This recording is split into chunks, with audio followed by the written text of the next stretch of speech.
Has the growth changed the way that you approach coaching or your program development? Has the growth of the sport changed the way that you approach coaching or the program development? Yeah, I think I'm going to touch on it in two different ways. The first from kind of from the Okay. recruiting way, because that sort of is program development. Okay. For the longest time, people were only recruiting out of hotbeds. It was, you bring in Long Island, you bring in Maryland, you get good right away, right? Those are supposed to be your most, I don't even want to say skilled, but I'll use skilled for lack of a better word, players, as they're from the areas that are lacrosse hotbeds. Right. Moving to Florida and seeing the growth has really changed it, because there is a lot of good lacrosse outside of those areas now. My roster has a lot of players from up and down the East Coast.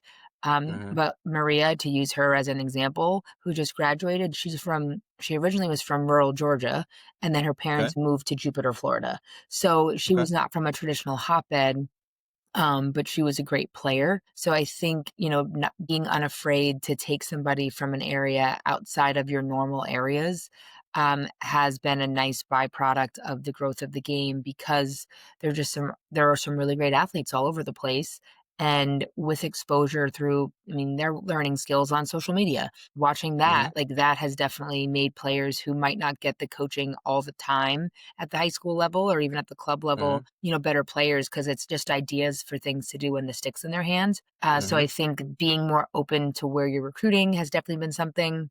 And I think just in general, everything has shifted with the growth of the Oh. game and the rules changes, and how we're coaching, strategy wise, has had to evolve tremendously, because as the game has grown, sticks have evolved. There's, all sorts of pockets and craziness now, and the pockets Yep. give hold that, and kids can do things they've never done before. So as we're growing, we're also being able to get more creative with things that you do offensively, things that you do around the draw, just because you have the ability to do it now. Like, you couldn't have Hmm. done it when I was playing and everybody's sticks were flat.